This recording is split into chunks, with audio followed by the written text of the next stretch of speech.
This is your Grand Admiral, Director of the Video Gaming Division here at the Galactic Empire, and I'm actually glad you guys stopped in today because we're keeping the Mace Windu rework dream alive, ladies and gentlemen. So we got some good news to talk about. Came from the Galactic War Report podcast. Developers did another video, a podcast over there on their show. So ladies and gentlemen, we're gonna help you get started here by keeping the dream alive with Mace Windu and a bunch of other stuff here today. Now in this podcast, they talked a lot about the Republic Offensive Geonosis territory battles, which we'll talk about a little bit. They talked extensively about this hyperdrive bundle, oddly enough, and of course at the very end of this hour-plus long podcast they finally talked about Mace Windu. So I'm going to start off our video with this right here today. We know that Mace Windu didn't get a rework, unfortunately. Rest in peace. And the developers made it very obvious that they are not oblivious to the fact that Mace Windu is underappreciated, that he needs to get a rework, that he's a horrible character in this game. They made plenty of references to this point, and in this podcast they greatly hinted to the fact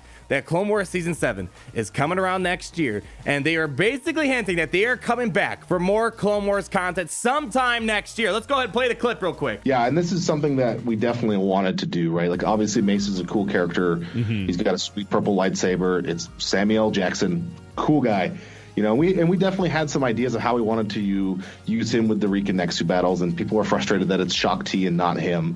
But again, with the upcoming episode 9 stuff and given how much time we had to work on this, he was one of the characters that in the end we were like, unless we want to do something big with him, it's probably not like worth the time to go and just give him a little bump, right? Because no one's going to be happy if we go, oh, Mace went from terrible to okay. It's like, that's not a fun thing to do. So we'd have to invest time and energy into really making him great. And we already had so many great characters for the clones. We had Shaak Ti, we've got Gas now. There's a whole bunch of stuff that works with those characters. So like, now we need to re-envision where Mace fits into all of this as well.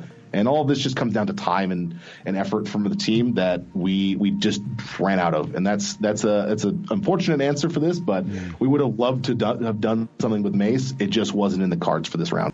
The time that we're focusing on the Clone Wars is kind of drawing to an end for the moment. But it's certainly not the end. I heard that maybe an animated series is coming back. Oh, really? I didn't know about that. That's interesting. Yeah, I'm scratching my head. I wonder if maybe we'll re-explore this again in the future at some point. No, I doubt that. We'll never come back to Clone Wars, I'm pretty sure. Sorry, guys. Like you're trying to tell us something, but I can't. This is not the end. And the first thing that comes to my mind, ladies and gentlemen, is the point that this kind of reminds me of the Knights of the Old Republic. The Knights of the Old Republic got so much love, more so than the Clone Wars era did, but they divided it up into two sections. They first did Light Side KOTOR with Jedi Knight Revan, all the other guys. They took a break, and we got the Millennium Falcon and all the C-3PO stuff, so original trilogy stuff, and then they came back to Dark Side KOTOR stuff with HK-47 reworks and Darth Revan, Darth Malak. History knows what happens. I'm thinking they're going to be doing something very, very similar here. They basically kind of heavily hinted at the fact that they did not want to rush a Mace Windu rework. We already kind of knew that they had to postpone it. It was originally planned for the release of Republic Offensive, but for whatever reason, it got delayed, it got pushed back, so it's not canceled. It seems like something that they're hinting at. They will be coming back to this sometime in the future. Of course, they did not explicitly say Mace Windu will get a rework, but as you can kind of hear from the way they were talking, we're bound to see some more Clone Wars content. I want to take a moment here. Let's kind of do some future predicting here. The developers are really keeping things under wraps lately. It's been getting harder and harder and harder to kind of predict what things have were to come. I mean, we're kind of talking about General Skywalker. Luckily, that prediction did come true, but there was a lot of speculation beforehand, more so than Jedi Knight Revan's release and Darth Revan's release. So they might be doing this to kind of try to keep the community on their toes and to try to surprise them a bit more. Whereas the Knights of the Old Republic was way too predictive. With Mace Windu not getting a rework, them hinting at there's going to be more Clone Wars stuff to come with the release of Season 7.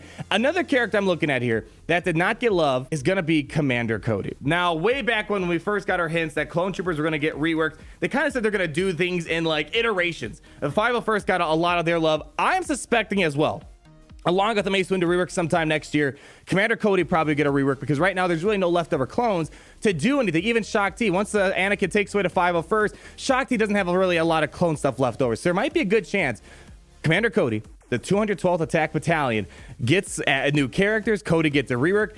And the point I'm trying to get at here is that we may be in some sort of preparation stage for a fallen Anakin, because keep in mind, Season 7 of the Clone Wars is supposed to lead us up to Revenge of the Sith, and what happened in Revenge of the Sith Anakin fell to the dark side. So there might be a chance that with Mace Windu and Commander Cody being two obvious characters from the Clone Wars era that were very important in the Clone Wars, didn't get any love. They're going to be coming back later.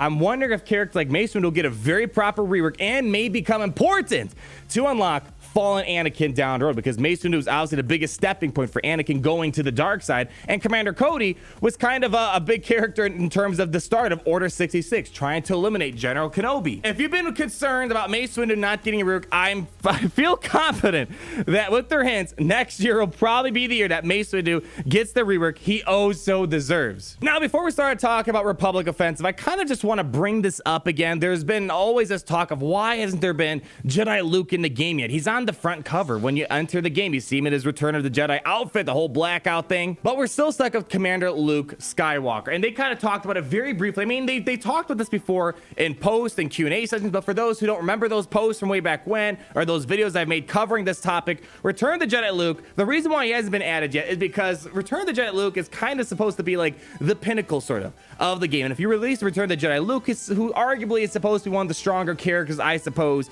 in the franchise, releasing him so early to then become outdated probably would go against the grain of what Capital Games is trying to shoot for. And Return of the Jedi Luke also might signify that the game is coming to an end, because that's kind of the pinnacle, I suppose, of the Star Wars franchise. They kind of said it here briefly in those words that I just kind of put out there, so I'll put it out there for a few seconds. If we had released like Jedi Luke day one, you know, super high affinity, the character everyone wants from episode 4, right? Mm-hmm.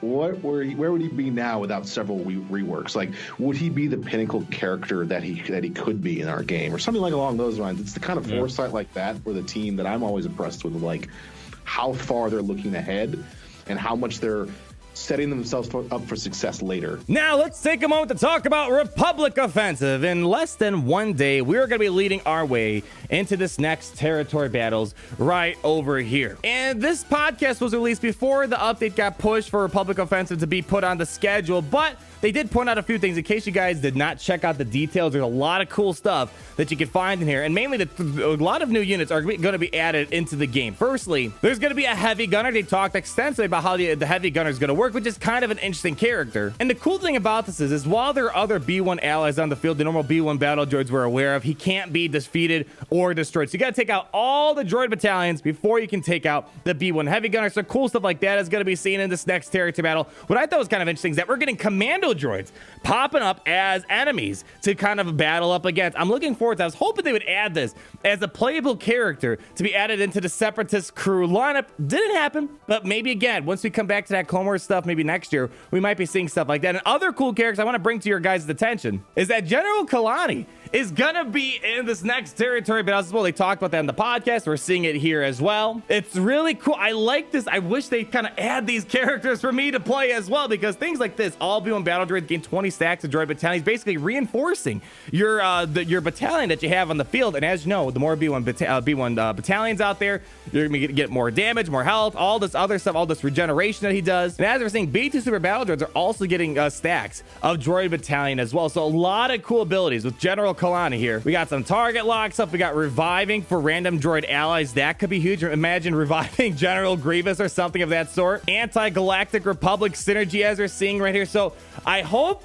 kind of like how we're getting Chiari Mundi being added for the Republic sometime soon. I'm hoping maybe sometime down the road we get things like General Kalani being a playable character, but still, it's going to be cool to relive the battle up against this guy. And then we got other things like the Droideka Sniper droid, kind of interesting. There are so many droids they can roll off the factory line to be bringing as playable characters, and it's really cool seeing them bring a ton of stuff for us to experience, at least from a PvE standpoint. We got some T-Series tactical droids, so the point being, a lot of stuff coming with Republic Offensive. And they also said that they're going to be maybe looking into 24-hour segments for each phase instead of 36 hours. Right now they're sticking to 36 hours, but they are considering going into a 24-hour mode at some point, so they can try to tighten their schedule to fit more events in there. Because another thing they talked about, I'm going to play their words exactly, they know there's been a lack of content. They even said they feel the lack of content in Star Wars Galaxy. They want to try to get to a point where there's so much to do, but right now they said themselves that there's not enough going on in the game. The reason you've probably seen a lot of this drought and a lot of this stuff is because we're retooling all of this, and maybe Eric, you can speak more to what that sort of future we're hoping to shoot for is. But in general, like,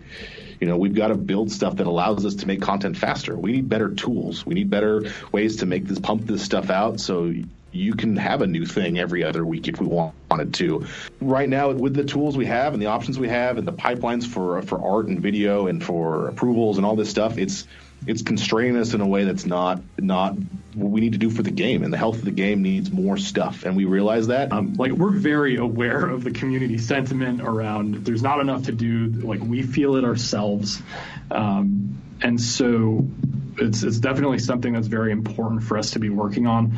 I've seen some of the responses to the road ahead around, like, we've been asking you for more content. Why are you bringing us the journey guide and the hyperdrive bundle now? And the reality is that these decisions are getting made months and months and months in advance. It takes us a long time to bring these big new functionality pieces into the game. And to kind of ramp up to a point where they can get more content, one thing they're working towards, as we found out in their Road Ahead blog post, they're trying to focus on early user help, getting those new players kind of situated with the game. And that's going to be part of their journey guide procedure, trying to get people to realize what characters you need to get to unlock key characters like Palpatine, Commander Luke, Jedi Knight Revan. And one thing, oddly, another thing we have to talk about here, this hyperdrive bundle thing.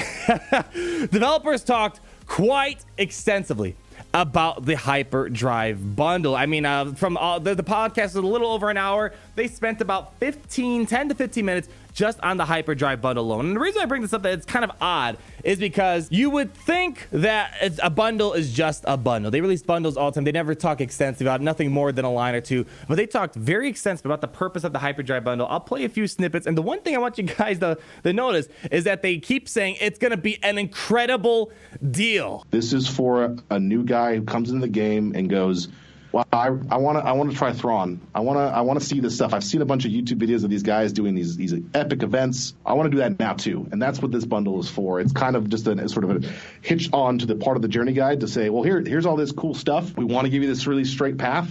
Cool, great, here you go. That's the way to get there. And then if you want to as well, there's the hyperdrive bundles. As with all things in our game, there's a way to sort of help yourself along faster if you want to spend, and we want to respect people's investment in that as well. If people choose to spend, this is not like So this is not getting someone like Thrawn day one. This is saying, hey, cool, you've got the starts of a Phoenix team. This is a setup, not the end game. And I'll say, too, in terms of the offerings that we've had before, I know we haven't talked about price point. We haven't necessarily talked about the contents, the specific contents yet. There's a lot of speculation around that. But this is going to be a really incredible deal, not only for that new player, but it's full of resources and different kinds of materials that will be valuable to players who are, you know, maybe later, deeper into the game as well. Because one of the points that they're trying to get at here is there's a big turnover rate. Some people play the game, they stop playing, and guilds are left hanging with no new people that are ready to play to help out guilds. So this is supposed to be helping out both guild leaders trying to keep their guilds up and running with new players that are ready to go, and also helping new players to kind of enjoy the game at a bit of a faster pace, because with so many characters in the game,